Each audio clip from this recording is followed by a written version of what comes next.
ఇంద్రశోభన్ గారు ప్లీజ్. ఆవు కథ స్టోరీలు చెప్పడము బాగా అలవాటు అయిపోయింది వాళ్ళకి. ఎందుకు అని అంటే ఏ క్వశ్చన్ అడిగినా ఒకటే ఆన్సర్ లెక్క. కాంగ్రెస్ నానాలి, పోలీసు వాళ్ళని తిట్టాలి, ఇదే ముచ్చట. నేను స్ట్రైట్ గా అడుగుతున్నాను నా సోదరుని, తను కూడా ఒక మదర్. నేను ఏమంటున్నంటే ఒక ఆడపిల్ల విషయానికి వచ్చినప్పుడు ఆ అమ్మాయి వచ్చి కంప్లైంట్ చేసినప్పుడు తనకి బాధ కలిగిందని పెట్టింది, ఓకే, దట్ ఈస్ డిఫరెంట్, నేను కాదనట్లే. కానీ ఆమెతో పాటు ఇంకా ఇద్దరు ఆడపిల్లలను, సంబంధం లేని పిల్లలను కూడా చేర్చింది అందులో. ఆ పేరెంట్స్ ఏం కావాలి, వాళ్ళ పరిస్థితి ఏం కావాలి ఆలోచించండి. ఇవన్నీ వస్తాయి బయటకు. ఇప్పుడు నేను చెప్పాలనుకోవట్లే, ఇంకొంచెం టైం ఉంది దానికి. రెండో విషయం ఏంది అని అంటే అక్టోబర్ లో కలిసి మళ్ళీ నవంబర్ డిసెంబర్ లో వెళ్ళిందంటే తను యాక్సెప్ట్ చేస్తుందా? ఇప్పుడు తను సపోర్ట్ చేసి మాట్లాడుతున్నట్టుగా చెప్తున్నారు. నేను ఎక్కడ ఎవరిని సపోర్ట్ చేయట్లే, జరిగిన విషయాన్ని మాత్రమే విశ్లేషణ చేసి తెలియజేస్తున్నా. మూడో విషయం ఏంటంటే బీఆర్ఎస్ లకు నిజంగానే ఆడబిడ్డల పట్ల, మహిళల పట్ల ఇంత ప్రేమ ఉంటే గతంలో జరిగిన కేసెస్ ఒక 2-3 మీకు గుర్తు చేస్తా. నేను మా సోదరు చెప్పాలి, వాళ్ళు అధికారంలో ఉన్న సందర్భంలో పబ్బు కేసు అయింది. పబ్బులో ఒక మైనర్ బాలిక, మహమ్మద్ అలీ ఉన్నాడు కదా, మాజీ డిప్యూటీ ఏమంటారు, ఆయన రెవెన్యూ మంత్రిగా ఉన్నాడు, హోమ్ మినిస్టర్ కూడా ఆయన ఏంటి మన డిప్యూటీ సీఎం కూడా పనిచేస్తున్నాడు. ఆయన హోం మంత్రి మహమ్మద్ అలీగా ఉన్నప్పుడు ఆయన మనుమడు పబ్బు కేసులో ఒక మైనార్టీ అమ్మాయిది కేసు అయితే ఏం చేస్తున్నారు ఆ కేసు విషయము, అప్పుడు కూడా మాట్లాడితే బాగుండే. రెండోది బెల్లంపల్లి ఎమ్మెల్యే దుర్గం చిన్నయ్య, ఒక ఆడపిల్ల అసలు తిరిగి చక్కర్లు కొట్టి అలసిపోయింది, అప్పుడు కూడా స్పందిస్తే బాగుండే. అట్లా స్టేషన్ గన్పూర్ ఎమ్మెల్యే రాజయ్య, ఒక సర్పంచ్ అమ్మాయి పేరు ఏం పేరు, మన తను నవ్య అనుకుంటా, ఆ నవ్య కేసు కూడా మాట్లాడితే బాగుండే వీళ్ళు. నాలుగో విషయము ఇంకోటి, హుజురాబాద్ ఉప ఎన్నికలో అలా పార్టీకి సంబంధించిన ఎమ్మెల్యే ఇట్లా అరాచకం చేస్తున్న కంప్లైంట్ వేస్తే దానిపైన స్పందన లేదు. వనమ వెంకటేశ్వరరావు తన పుణ్యాన, తన కొడుకు పుణ్యాన ఒక ఫ్యామిలీ అంతా అవంటారు ప్రాణాలు కోల్పోయిన పరిస్థితి. మరి ఏమైంది ఆ రోజు, ఎందుకు మాట్లాడలే వీళ్ళంతా మాట్లాడాలి కదా. నిజంగానే వాళ్ళకి మస్తు ప్రేమ ఉంది, ఆడబిడ్డల రక్షణే వాళ్ళ రక్షణ లెక్క ఫీల్ అవుతున్నారు కదా బీఆర్ఎస్ వాళ్ళు. తప్పు చేశారు, ప్రజలు పక్కన పెట్టారు ఇవన్నీ విషయంలో. కానీ వాళ్ళతో మీరు పోలిక పోల్చుకుంటారా? ఆ పోలిక కరెక్టే అనుకుంటున్నా. నేను మా పైన ఆరోపణలు చేస్తున్నారు కాబట్టి నేను తెలియజేస్తున్నా, తప్పు చేసిన వాడు శిక్షకు అర్హుడు కావాల్సిందే. బండి సంజయ్ బాధ్యత పొజిషన్ లో ఉన్నారు కాబట్టి సంజయ్ నీ కొడుకుని తీసుకొచ్చి నిన్ను నువ్వు ప్రూవ్ చేసుకోమని డిమాండ్ చేస్తున్నాం. నేను 3-4 రోజుల నుంచి ఇదే స్టేట్మెంట్ ఇస్తున్నాను. నేను 4 రోజులు ఇక్కడ నేను మార్పు లేదండి, మీ ఎవరిని ప్రొటెక్ట్ చేయట్లే. ఎందుకంటే సెన్సిటివ్ మ్యాటర్, ఆడపిల్ల విషయం సంబంధించిన విషయం. ఆడపిల్ల పైన ఒకసారి మచ్చ పెడితే జీవితాంతం పోదది. అలాగే ఒక పొలిటీషియన్ కొడుకు, ఆ పిల్లోడికి కూడా అది ఇబ్బందికరమైనటువంటి విషయమే. పలానాయన కొడుకు అని తండ్రి చేయని తప్పుకు కొడుకు ద్వారా వచ్చిన తప్పు. కానీ బండి సంజయ్కే కాదు, ఇంద్రశోభన్ గారు చాలా వరకు పబ్లిక్ లో నుంచి మేము రెస్పాన్స్ తీసుకుంటున్నాం, కాల్స్ కూడా యాక్టివేట్ చేసాం. పీసీబీ ఆఫీసర్ కాల్స్ యాక్టివేట్ చేయండి. ఇక్కడ బండి సంజయ్ కుమారుడికో బండి సంజయ్కి మాత్రమే కాదు అగ్ని పరీక్ష, తెలంగాణ రాష్ట్ర ప్రభుత్వానికి రేవంత్ రెడ్డి కూడా అగ్ని పరీక్ష. బికాస్ ఇక్కడ ఫస్ట్ సారి సిట్ ఏర్పాటు చేసిన పబ్లిక్ నుంచి వచ్చే వాయిస్ చెప్తున్నా మీకు. నేను ఎక్కడ లేని సిట్ ఇక్కడ ఎందుకు ఏర్పాటు చేసిన ఒక క్వశ్చన్ వచ్చింది.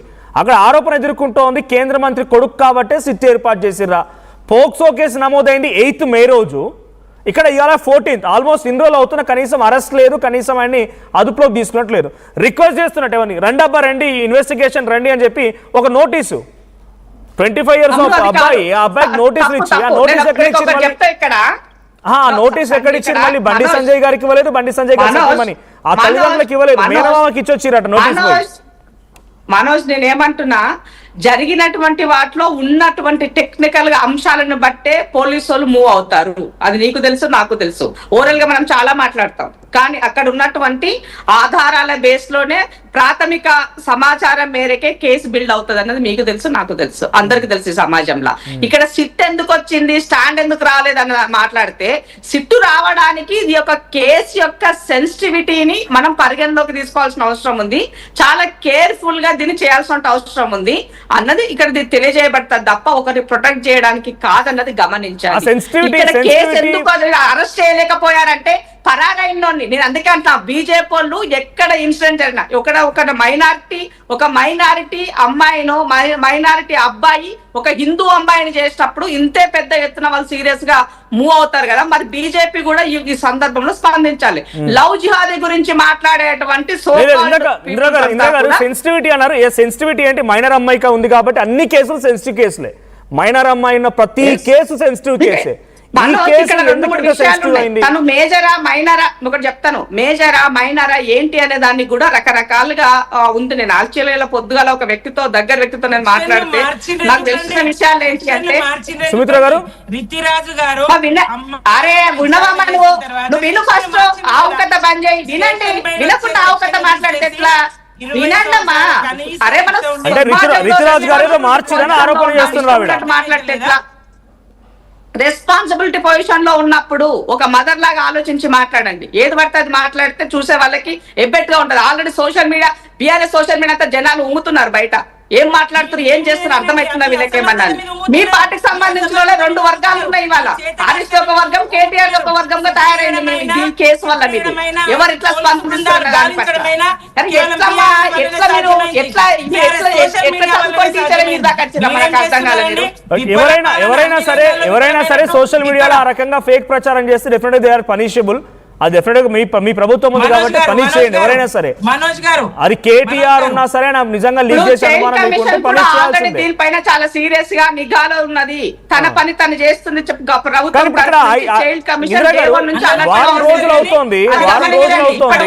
బయటకు వచ్చి ఎవరు మాట్లాడాలి? కాంగ్రెస్ ప్రభుత్వంలో అందరూ పనిచేసేటోళ్ళే, నేరస్తుని తప్పించేటోళ్ళే, నిందితుల్ని ఇందిరా గారు క్వశ్చన్ ఇక్కడ వారం రోజులు అవుతోంది, నిందితులు ఎవరో కాదు స్వయానా కేంద్ర హోంశాఖ సహాయ మంత్రి కుమారుడు. ఎందుకు మాట్లాడలేదమ్మా నీ పార్టీ? ఎందుకు స్పందించలేదమ్మా నీ పార్టీ?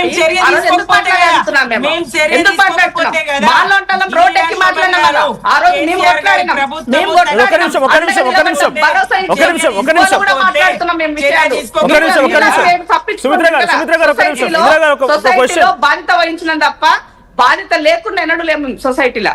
ఇందిరా గారు, వారం రోజులు అవుతోంది ఈ కేసులో 5 టీములు పోలీసు మాకున్న సమాచారం మేరకు, ప్రభుత్వం కాబట్టి ఇంకా మీకు మంచి అవగాహన ఉంటుంది.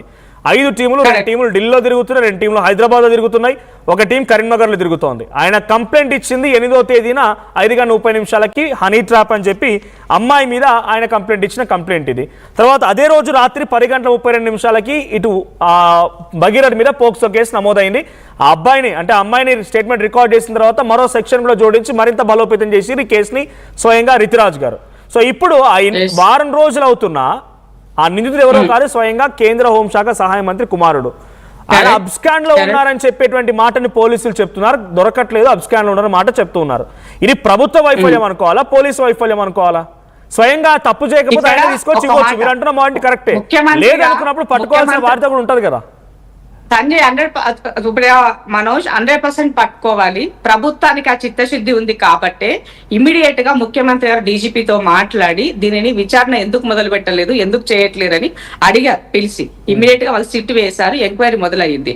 పరారిలో బాగోలో ఉన్నటువంటి బేటీ పడావో బేటీ బచావో కాస్త బేటా భగావో బేటా బచావో అనే నినాదంలోకి వెళ్ళిపోయిందని మాట్లాడుతున్నాం. ఆ స్థాయికి వచ్చేసింది. కాబట్టి పదే నేను చేస్తున్నంటే పోలీసుల బృందాలు తిరుగుతున్నటువంటి నేపథ్యంలో ఎక్కువ అవసరం లేదు.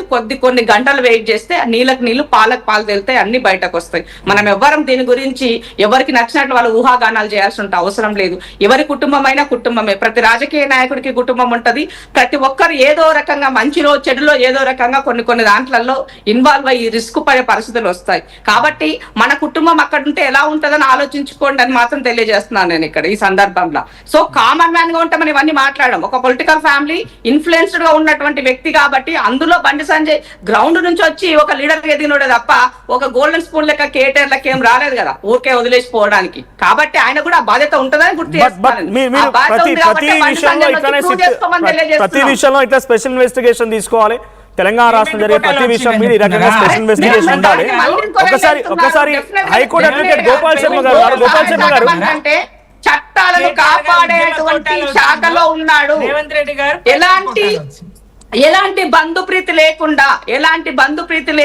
ఎలాంటి స్వార్థం లేకుండా మనసా వాచ కర్మేనా నేను వీటి కాపాడుతాను, నేను నిస్వార్థంగా పనిచేస్తాను ప్రమాణ స్వీకారం చేసిన బండి సంజయ్ గారికి నేను ఒక్కసారి గోపాల్ శర్మ గారు ఉన్నారు. గోపాల్ శర్మ గారు హైకోర్టు అడ్వకేట్. గోపాల్ శర్మ గారు వినిపిస్తోందా?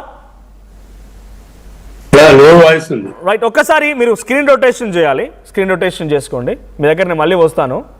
ఆటో రొటేషన్ ఆన్ చేసుకోండి. సో సంజయ్ గారు వచ్చారు పీఓడబ్ల్యూ నుంచి. పీఓడబ్ల్యూ సంజయ్ గారు, సో మీరు ఆల్మోస్ట్ 3-4 డేస్ నుంచి అంటే ఇన్సిడెంట్ స్టార్ట్ అయినప్పటి నుంచి పేట్ బషీర్బాద్ పోలీస్ స్టేషన్ ముంగట మీరు నిరసన వ్యక్తం చేయడం, ఆందోళన వ్యక్తం చేయడం, అక్కడి నుంచి వాళ్ళు అరెస్ట్ చేయడం రకరకాలుగా జరుగుతూ ఉన్నాయి. వారం రోజులు గడిచింది. ఈ వారం రోజులు గడిచినటువంటి ఇప్పటి వరకు బండి భగీరథని అరెస్ట్ చేయకపోగా ఆయన ఒక రిప్లై ఇచ్చాడు నిన్న. ఏమని, నేను ఆల్రెడీ షార్ట్ అఫోర్డ్ ఉంది, ఈ టైంలో అటెండ్ అవ్వలేను అని చెప్పి ఒక రిప్లై కూడా ఇచ్చాడు ఆయన. సో ఇన్కన్వీనియన్స్ ఉంది, నెక్స్ట్ 2 డేస్లో అటెండ్ అవుతానని చెప్పుకొచ్చారు. సో ఇదే విషయం పైన నేను కాంగ్రెస్ బీఆర్ఎస్ వర్షం కూడా విన్నా, బహుశా మీరు వినే ఉంటారు.